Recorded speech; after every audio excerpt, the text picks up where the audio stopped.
Something genuinely unprecedented in all of human history is currently taking place right now in South Korea. For the past several decades, South Korea's fertility rate, the number of children that each woman will give birth to during their lifetimes, has steadily declined year after year to the point where not only today in 2024 reached the lowest fertility rate in the world, but it's likely reached the lowest fertility rate ever measured by any society in all of human history. You see, in order to maintain a constant population within any society, the fertility rate needs to remain at an average of 2.1 children per woman in that society. If the fertility rate is higher than 2.1, then the population will be growing. And if the fertility rate is lower than 2.1, the population will be shrinking the lower the fertility rate becomes without any additional immigration from elsewhere. South Korea's fertility rate first fell beneath the 2.1 replacement level 40 years ago now, back in 1984. That was hardly historic or unprecedented though, because many other developed countries like the United States, Japan, Germany, Australia, and others had all seen their own fertility rates drop beneath the 2.1 replacement level years before the South Koreans did. But it's what happened after South Korea's fertility rate dipped beneath the replacement level that's been unprecedented, because it just kept on sinking and getting worse and worse with every passing year. By 2013, South Korea's fertility rate had sunk low enough to become the lowest in the entire world, with the average South Korean woman only having 1.2 children during her lifetime. And then, defying just about everyone's expectations, it just continued sinking even lower than that. By 2019, South Korea became the first country in recorded history to reach a fertility rate of less than 1 child per woman, when it sunk to only 0.9. And then, it still just kept on decreasing year over year, setting new all-time civilizational low records until today in 2024, where it has sunk all the way to only 0.68 children per woman nationwide. The lowest ever recorded in a large human society throughout history, outside of major wars, plagues, or famines. This means that, essentially, for every 100 young child-producing age South Korean residents alive today, they will only produce roughly 34 children between them during their lifetimes. And if the fertility rate remains steady where it's at today, those 34 children will then have fewer than 12 children, and then those 12 children will only have 4 children. Meaning that the generation of young South Koreans 3 generations from now will only be 4% of the size of the current generation of young South Koreans today. Which, of course, represents an utter collapse in South Korea's population that will take place across the rest of the 21st century, as fewer and fewer children are born to replace the elderly who die from natural causes. The sheer speed at which South Korea's fertility rate has declined is also something that's completely unprecedented in human history. For the sake of comparison, the fertility rate in the United States back in 1800 stood at about 6 children per woman on average, and it took America roughly 170 years from then for its fertility rate to steadily decline to beneath the 2.1 replacement level in the 1970s. On the other hand, South Korea's fertility rate also stood at about 6 children per woman in 1960. But then, it only took the next 60 years for the country's fertility rate to absolutely plummet from 6 down to 0.8 children per woman by 2020. And in that same 60-year time frame between 1960 and 2020, America's fertility rate declined much more gradually from 3 children per woman to 1.7. As a result, South Korea's population almost certainly peaked at an all-time historic high in 2020 at 51.84 million people, and the next year in 2021 recorded South Korea's first net population decline since the Korean War of the early 1950s. 57,118 people in the country were lost overall in 2021, and then another 123,800 more were lost in 2022. And more people will be lost every single year to come in the country for decades longer. By the early 2070s, and only about 46 years from this video's release date, this accelerating trend is expected to result in South Korea's total population diminishing in size to only around 36 million people left over, a net loss of about 16 million people, or about 30% of the country's peak population in 2020. A scale of population decline that is unprecedented in human history outside of the plague that ravaged 14th century Europe. And then, it's going to just continue getting even worse from there. By the end of the century in 2100, South Korea's population will have likely lost roughly half of its peak 2020 population, and decline down to only about 25.5 million people left over, essentially reverting all the way back to the population that it used to have back in the early 1960s in the process. And all of this, of course, is assuming that the country's current birth rate of 0.68 children per woman stops decreasing any further and holds steady where it's currently at. But the thing about South Korea's unprecedentedly low fertility rate is that it's completely uncharted territory, with no prior precedent to truly understanding where it's actually going. None of this has ever happened before in human history to a society during peacetime absent of plagues and famines. And so, nobody's really sure where exactly the bottom of the country's fertility rate could eventually end up settling at. Demographers have been routinely shocked as the South Korean fertility rate has continued declining, lower than 1 child per woman since 2019 every single year to the present value of 0.68. And it's already even lower than that in many parts of the country. In the capital and largest city of the country, Seoul, where about 20% of the South Korean population lives, the fertility rate has already sunk to just 0.55 children per woman as of 2024, the lowest value currently in the country. That means that an average 100 child-producing age residents in Seoul today will only produce about 27 children to replace them during their lifetimes. But what's even more alarming than South Korea's rapid population decline that'll take place throughout the rest of the 21st century is going to be the composition of the South Korean population remaining behind by the 2070s and beyond. Since the beginnings of the Industrial Revolution, modern capitalist societies have essentially been underpinned by the idea that a much larger, productive, working-age population of people aged 15 to 64 will contribute to the economy and support their much smaller dependent cohorts of retirement-age seniors aged 65 and up, and children aged 0 to 14. Children and the elderly don't really contribute anything to the economy and are net economic drains because they pull resources from the economy without contributing anything back to it. But that's always been fine so long as the productive working-age population of people in between them is many times larger in population. For all of human history since the Industrial Revolution, this has remained true for every society around the world, including in South Korea. Today in 2024, South Korea's working-age population of people is about 36.7 million people, while the country's retirement age population is about 9 million people, meaning that for every 1 South Korean of retirement age today pulling resources out of the economy without contributing, there are about 4 South Koreans of working age that are still working and contributing to the economy to support them, which is a pretty good ratio and is about the same as the United States currently has.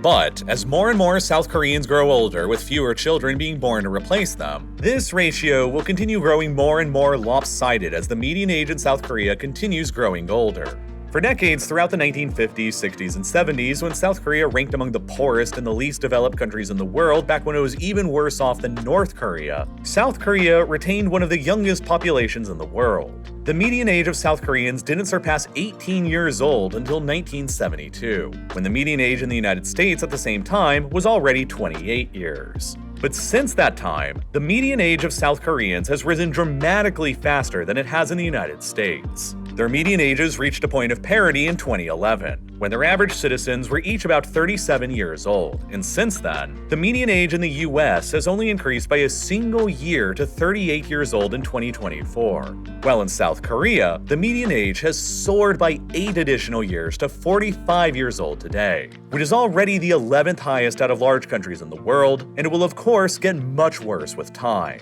By the 2060s, the median age in South Korea will soar to more than 61 years old, which is also completely unprecedented in human history. Never before, ever, has there been a large human society where the majority of residents are older than the age of 60. To put this into perspective, the oldest major country in the world today is Japan with a median age of 49.5 years old. Even Monaco, a tiny microstate that's basically just full of old rich people, has a median age of 56.2 today, which is still more youthful than South Korea is projected to be in only a little more than 36 years from today.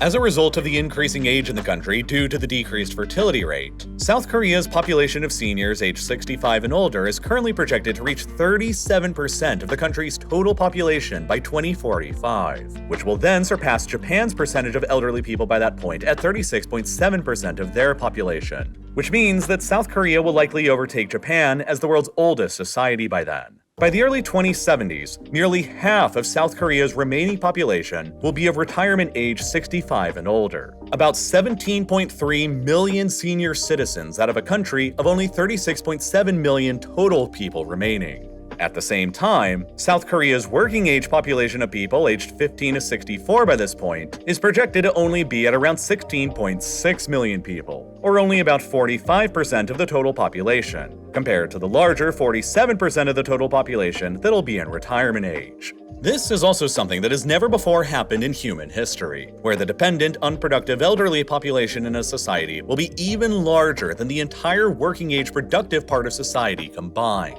This will, almost inevitably, do one of either two things by this point. It'll either place a massive, unprecedentedly huge financial and workload burden on the younger, working-age population of the country to support the huge numbers of retirees, since there will be more than one person in retirement for every one worker in the country, which will also put downward pressure on the nation's fertility rate even further, as young working-age people decide on having even fewer children just to ensure their own survival in a kind of demographic doom loop that'll keep on getting worse and worse as time passes on. Or, a very large amount of retirees in the country will have to either continue working well beyond the age of 65 and basically never retire, or be placed into hopeless, destitute poverty without any of the support they need to exist, assuming that nothing changes and all else remains equal as it is today. However, because the retirement age population will consistently become a larger and larger share of the overall population in South Korea until they eventually become the majority group in the country, and because South Korea is a democracy, the voting power of the elderly in the country will become superior to that of the younger working age population, which means that the elderly will simply vote in favor of their own interests and concerns and overpower the youth of the country in the process. Which means that South Korea is likely going to end up becoming one of the world's first true gerontocracies as a result, a society ruled by old people for the benefit of old people. This means that, more than likely, the elderly of South Korea will keep voting for politicians and policies that keep their own retirements as stable and secure as possible, which will necessarily come at the expense of the younger generations in the country in the form of higher taxes and longer working hours that'll put downward pressure on the nation's fertility rate even further. And so the demographic doom loop in South Korea will just keep on going ad nauseum. Which means that the current projections of South Korea losing about a third of its current population by the 2070s and half of its current population by 2100 could indeed be rather optimistic forecasts, if anything, despite how doomsday-esque they sound already. And this will all have incredibly profound consequences for South Korean society in the future. The older and older that South Korean society becomes, the less innovative and entrepreneurial and the more risk-averse the country will likely become, which reduces the chances of South Korea being able to find its way out of this mess through technological advancements on their own. The rapidly shrinking size of the country's working-age population will decrease the nation's productivity at the same time that the ballooning retirement population will introduce enormous financial burdens on the country, which will likely result in South Korea's GDP contracting while its debt levels explode and its inflation rates grow out of control. And exacerbating all of these issues will be the simple fact that South Korea's current infrastructure for nearly 52 million people will inevitably fall into a state of disrepair and neglect as the total population shrinks in half and the number of workers available to maintain all of it simply decreases along with them. All of this means that it is a demographic certainty that South Korea will steadily grow less and less economically competitive throughout the rest of the 21st century. And, as a result, South Korea's greatest historic ally and protector, the United States, may end up growing less and less incentivized and interested in continuing to spend tons of money defending South Korea from their biggest security risk, North Korea.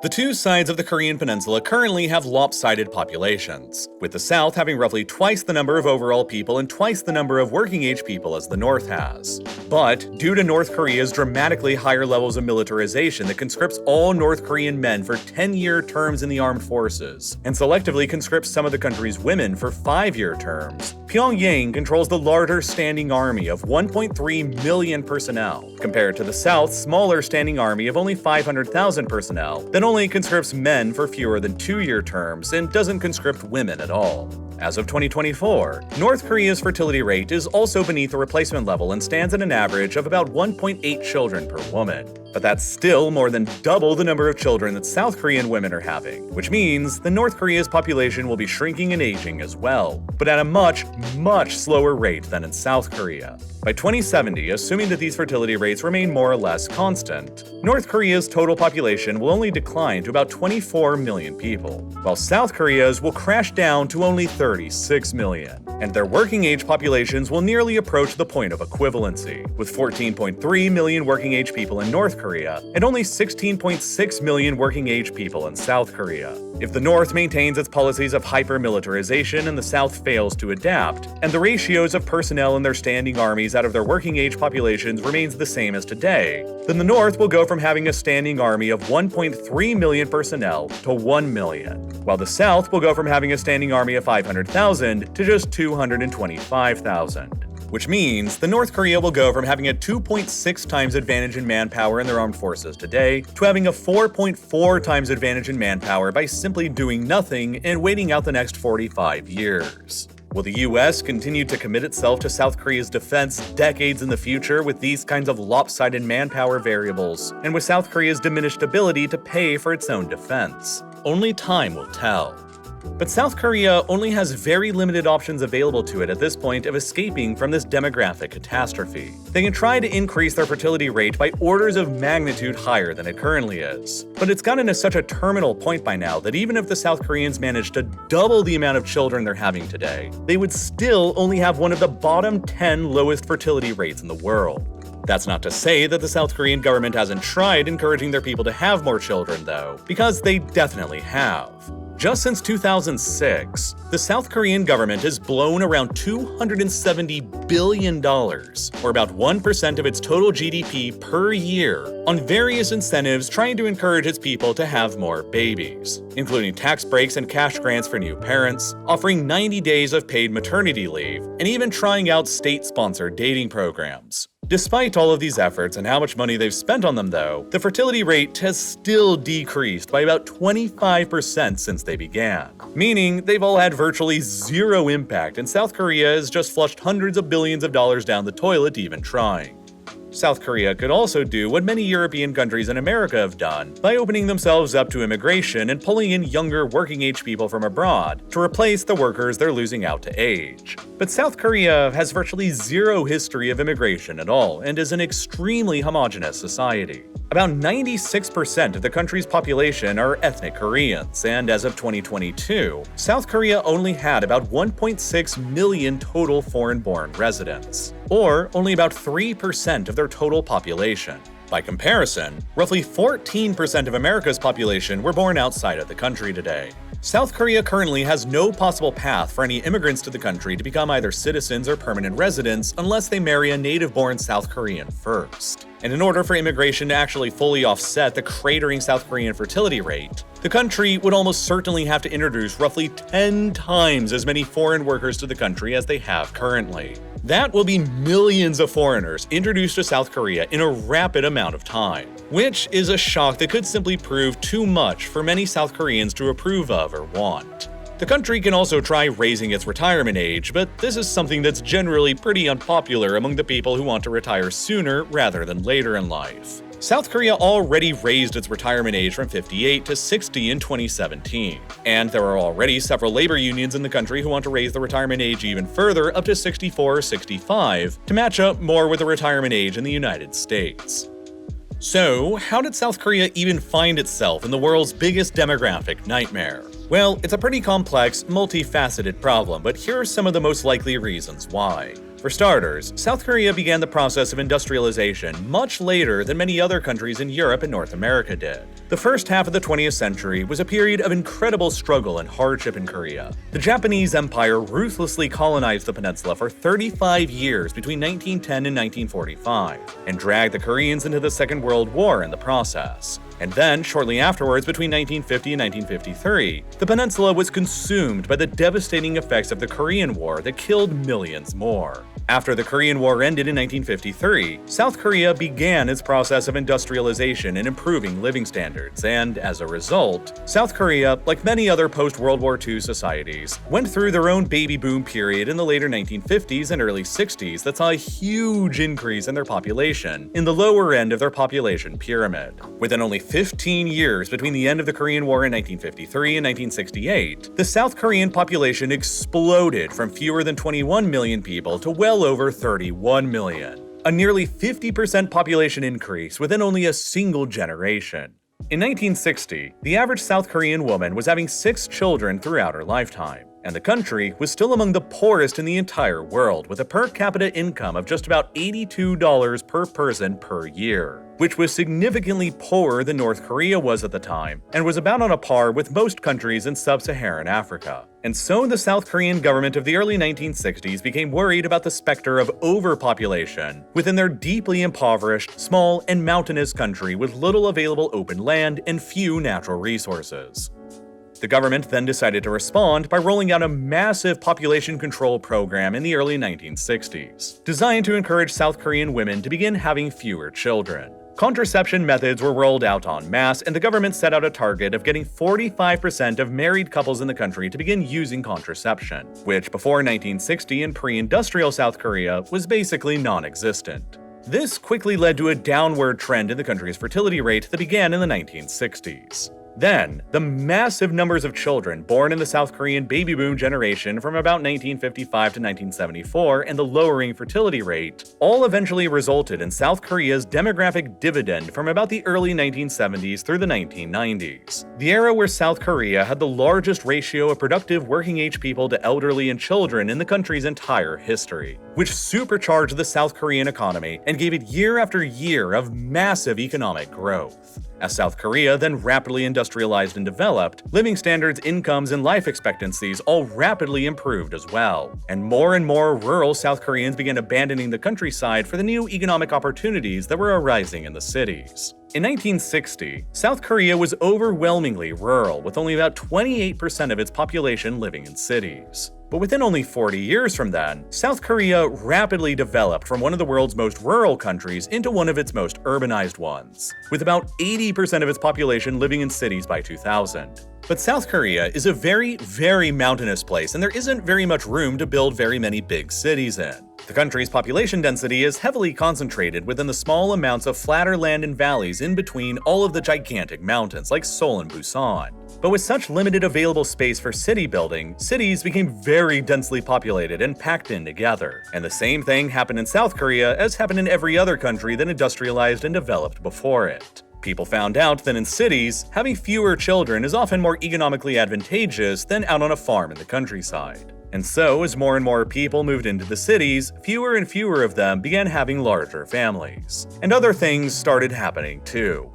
For one, South Korean women began getting highly educated and started entering the country's workforce en masse, which resulted in a huge increase in female labor participation in the country. And South Korean women, just like South Korean men, are also generally expected to work long, grueling hours in the country's notoriously hard-working culture. As of 2022, according to data from the OECD, South Koreans work an average of 1,901 hours of labor per year, which makes South Koreans the hardest working people of any country that the IMF regards as a developed country. For context, Americans work an average of 1,811 hours per year, while Germans only work an average of 1,341 hours per year, which means that South Koreans on average work about 42% more hours at their jobs than their counterparts in Germany do. The standard South Korean working hours are from 9 a.m. to 6 p.m. rather than the traditional 9 to 5 that's more common in America. And it's also commonly expected that South Korean employees will join their bosses and coworkers for drinks even after their shifts are theoretically over. Working so many hours in the country leaves little time left over for other pursuits like raising a family. And even though South Korea theoretically grants nationally guaranteed paid maternity leave, the country's grueling work ethic and fierce workplace competition means that most women fear that if they actually take their maternity leave,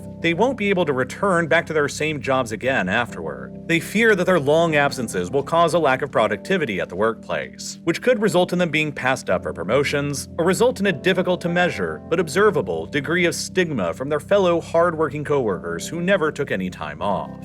And even if mothers do make it back to their original jobs after taking maternity leave, they often find it hard to maintain their original wages, which all feeds into the fact that South Korean women suffer from the worst pay gap in the developed world. According to the Women in Work Index that is published annually by the accounting firm PwC, South Korean women earn on average 31.2% less than their male counterparts do, which is nearly double the gender pay gap that's present in the United States, and it's more than triple the gender pay gap that's present in Australia. South Korean women also have the lowest percentages of executive and managerial positions within the developed world as well, holding only 5% of the country's executive posts and only 21% of the country's managerial positions.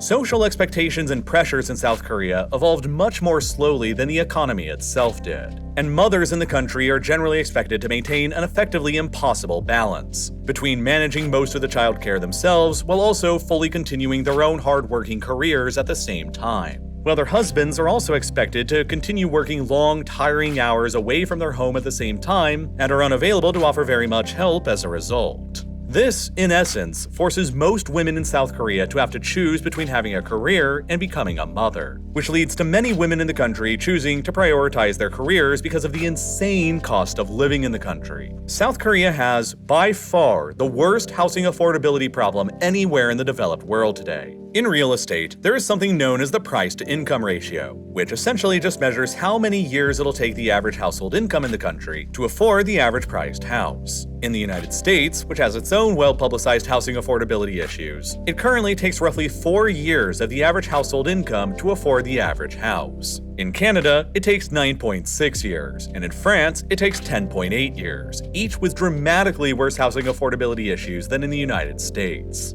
But in South Korea, it takes a whopping 20.3 years of the average household income just to afford the average priced house right now, which makes housing practically unaffordable for the vast majority of the country. And it also makes South Korean housing practically impossible to afford for anyone on just a single income. 2 incomes are generally required to pay rents or mortgages in the country. And so, if a new couple have a child and one of the parents decides to stay at home to take care of them, they will almost certainly struggle to make their ends meet. And then, even if they do have children, the situation isn't really helped by the fact that South Korea is also literally the most expensive country in the entire world to raise a child in as well. A study conducted by a Beijing-based think tank called the Yuhua Population Research Institute concluded last year in 2023 that the cost to raise a child from birth to age 18 in South Korea cost a whopping 7.8 times the nation's GDP per capita, which is by far the highest anywhere in the world. For context, this study shows that the cost to raise a child in South Korea is more than twice as expensive as it is in Germany. It's more than 3 times as expensive as raising a child in France, and it's nearly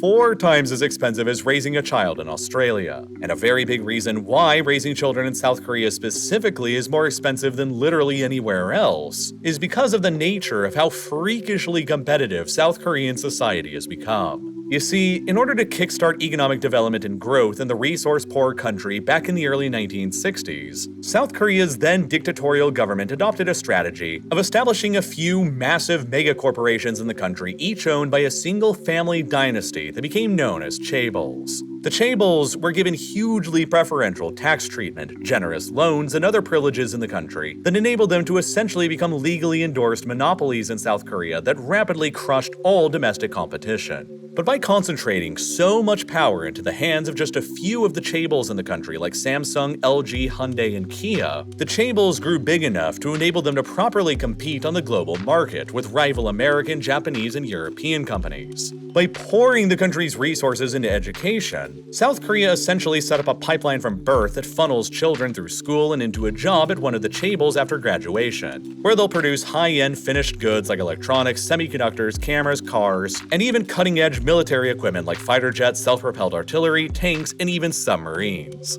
The chaebols drove South Korea's exports of finished goods to the world market into the stratosphere, to the point where little South Korea evolved from a rural backwater in the 1960s when exports accounted for only 4% of the national GDP, into the 9th largest exporting power in the world by 2022, where exports now represent more than 40% of the national GDP, and with more exports shipped out to the world than countries like India and Italy are even able to manage. And by design, the small number of chaebol megacorporations in South Korea came to steadily dominate the entire country's economy, so that they can compete with the rest of the outside world. By 2021, the top 10 largest chaebol corporations in the country accounted for nearly 60% of the country's entire GDP, with Samsung alone, the biggest chaebol, accounting for more than a fifth of South Korea's entire economy all on its own. The top 5 biggest chaebol corporations today, Samsung, SK Hynix, LG, Hyundai, and Kia together, represent roughly half of the entire South Korean stock market,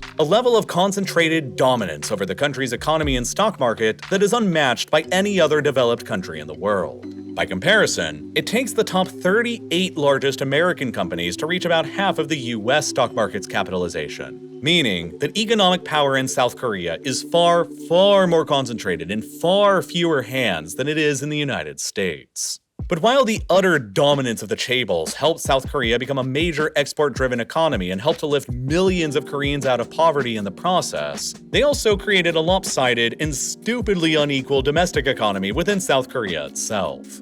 The small number of chaebol megacorporations in the country control more than 3/4 of the country's total market capital, but they only employ 12% of South Korean workers today. Meanwhile, small and medium-sized businesses in the country control only 23% of the country's market capital, and yet they employ an overwhelming 88% of all South Korean workers. So, naturally, all of the country's highest-paying and most prestigious jobs are all at the chaebol megacorporations that only employ 12% of the country's workers. And there obviously aren't enough positions at the chaebols for everyone in the country to have one. This has therefore led to a systemic culture of fierce competition within modern South Korea among parents who want to give their children the best possible odds at getting a job with one of the chaebols in the future after they graduate from college so that they'll have as high of an income as possible later on in life. And it all starts at a very young age when South Korean children are as young as 4. From the age of 4 until they go to university, virtually all South Korean children will have private extracurricular tuition paid for by their parents, with a heavy emphasis on mathematics and English language.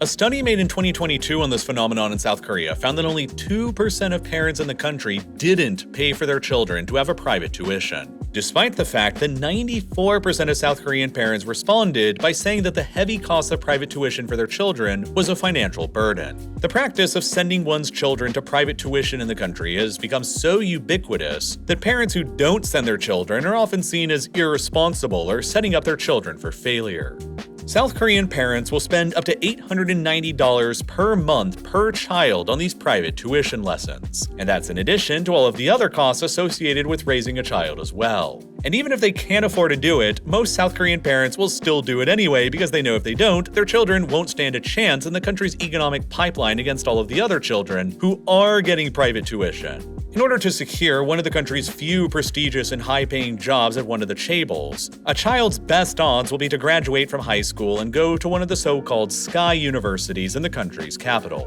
Seoul. Seoul National University, Korea University, and Yonsei University, the country's top 3 most prestigious universities and essentially the South Korean Ivy League. A study done in 2010 found that more than 46% of South Korean high government officials, more than half of the country's CEOs, and more than 60% of the country's practicing lawyers were all graduates of the 3 Sky Universities. Attending one of the Sky Universities and graduating is seen as a person's ticket to a high-status life in South Korea, but with an acceptance rate that averages only between 1% and 2% of all the applicants who apply per year, it's very difficult to get in, and only the top of children will actually succeed. And that's why every parent in the country feels such an enormous pressure to send their children to expensive private tuition programs to give them the best possible competitive edge. But for the 98 to 99% of South Korean children who will never get accepted to the Sky Universities, and for the 88% of South Korean workers who will never get a job outside of the country's chaebols, they will often feel as if they spend an entire lifetime intensely studying, competing, and working, all for what will eventually amount to just a mediocre life at the end of it all. And then, many of them just won't want to spend insane amounts of their own limited money to raise another child, just to go through the exact same agonizing process of being let down that they went through. And then, when they get to old age, they don't really have too much to look forward to either, since South Korea also has the second highest levels of elderly poverty rates in the entire OECD as well. 39% of South Koreans over the age of 65 live beneath the country's poverty line today, compared to only 23% of the elderly in the United States who do so, and only 14% of the elderly in Germany who do so.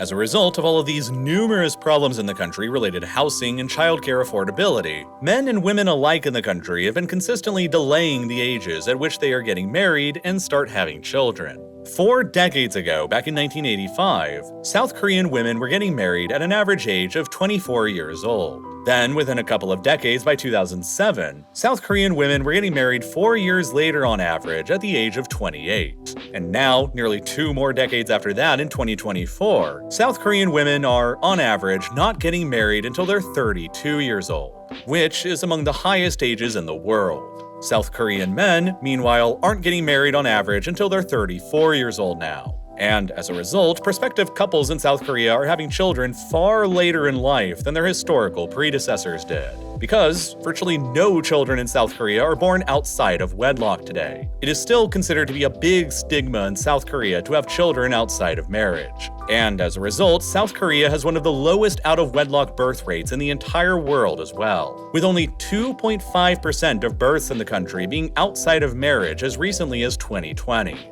By comparison, a much larger 40.5% of all births in the United States took place outside of marriage that same year. This means that since most South Koreans today aren't getting married until their early to mid-30s, and since virtually nobody has children outside of marriage in the country, practically nobody in the country is having any children before they turn 30 in South Korea. And if a couple divorces, they're even less likely to have children, and the divorce rate in the country has risen to also be among the world's highest as well. As of 2019, roughly 47% of all marriages in South Korea were ending in divorce, the 13th highest out of all the countries in the OECD, and slightly higher than the divorce rate in the United States. There is also just simply a big gap that's emerging in political viewpoints between South Korean men and women as well. The Economist released a poll in 2024 that found that the gap between young South Korean men aged 20 to 29 self-identifying as conservative and young South Korean women aged 20 to 29 self-identifying as conservative was 7.4 percentage points wide. The poll also concluded that 80% of young South Korean men in their 20s believe that men are being discriminated against in the country, while only 30% of young South Korean women in their 20s felt the same way. In the 2022 South Korean presidential election, the country elected Yoon Suk-yeol, who ran on an openly anti-feminist platform, a man who vowed to destroy the country's Ministry of Gender Equality and Family once he took office, who has blamed South Korea's declining fertility rate on feminism, and who has denied that gender-based discrimination exists in South Korea despite the country having the largest gender pay gap in the entire developed world. 59% of South Korean men in their 20s supported him, compared to 58% of South Korean women in their 20s who chose to support his political rival instead. This sharp divergence in world outlook that is emerging between young South Korean men and women is leading to many young men and women in the country alike feeling that they don't want to date their national counterparts, and that they would rather search for a partner somewhere abroad instead, which is also probably having an adverse effect on the nation's total fertility rate on top of all of the other countless problems too. Overall, the demographic catastrophe that is facing South Korea is a multifaceted problem that will take a lot of effort to fix and turn around. South Korea's entire economy and society will each need to be restructured in fundamental ways to escape from the abyss that is slowly creeping towards them. Whether it's radically changing the country's work culture, tackling the housing affordability and the education affordability issues, bridging the significant gap between men and women in the country, dramatically increasing automation, welcoming millions of new immigrants to the country, significantly raising the retirement age, or a combination of several of these ideas all at once and maybe a few more. Because if they don't do anything, it will be a tragedy of historic proportions that South Korea achieves some of the greatest and the most rapid economic progress in all of human history that lifted millions of people out of poverty, only to end up paying the price of leaving nobody behind to actually inherit any of it. Now, there's a lot of data that goes into producing these kinds of videos. Whether it's showing how rapidly South Korea's population will decline over time, showing how the age composition of South Korean society will evolve with time, how South Korean cities and people are limited by small amounts of space in between their mountains, or just how South Korea's fertility rate has evolved with time, the ability to visualize raw data like this is exactly what makes learning about these kinds of things so fascinating to me. And it's why the Exploring Data Visually course is one of my favorite courses that I've ever taken with this video's sponsor, Brilliant.org. Brilliant.org is a STEM learning platform that helps you learn by actually doing. They don't just give you a mountain of text and then expect you to remember everything you just read. They use interactive exercises to teach you the intuitive principles. Then build these principles upon each other so that you can genuinely understand complex subjects like data visualization and analysis, statistics, computer science, astrophysics, and tons of others. They really know how to teach for results, which is why Brilliant.org is perfect for the kind of person who wants to learn because they love learning, not because they're being forced to.